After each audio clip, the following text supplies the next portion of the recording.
The I team has learned the Long Beach Medical Center that's been shuttered since Superstorm Sandy is headed for bankruptcy.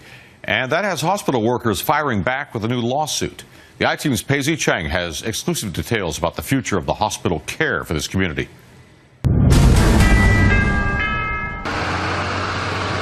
Nearly 14 months after the devastating storm, Long Beach Medical Center remains closed, construction half finished. After receiving half of the $20 million in aid money promised by FEMA, the hospital renovated 2 wings of the building, but construction appears to have halted. The reality is the hospital as it stood will not be the same.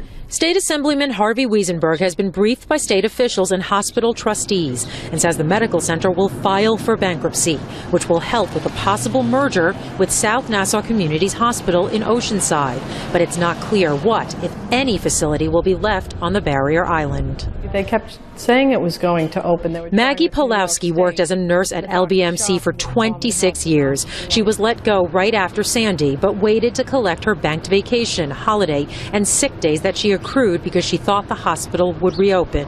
But now, with news of the bankruptcy, she and her colleagues wonder if they'll ever see the money. How many hours are you due? In my legacy time, I'm due 429, and my vacation for this year is 92, I believe. How much money is that going to amount to? 19,000 something.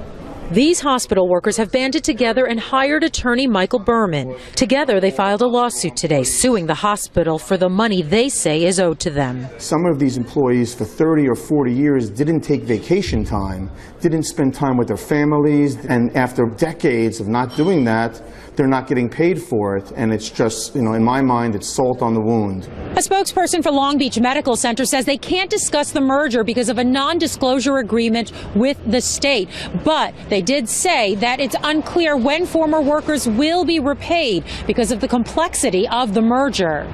Meanwhile, the hospital, which used to employ 1,200 workers, is now down to 430. More than half work in the nursing home, and the rest support the mental health clinic and family care center.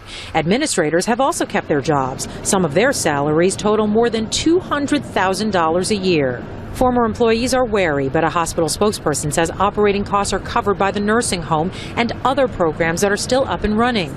Meanwhile, employees who have worked at the hospital for most of their careers wish they could have better communication. We were considered family. We always called us family, but we haven't been treated anything like family. Reporting from Long Beach, Pei Tse Cheng, News 4 New York.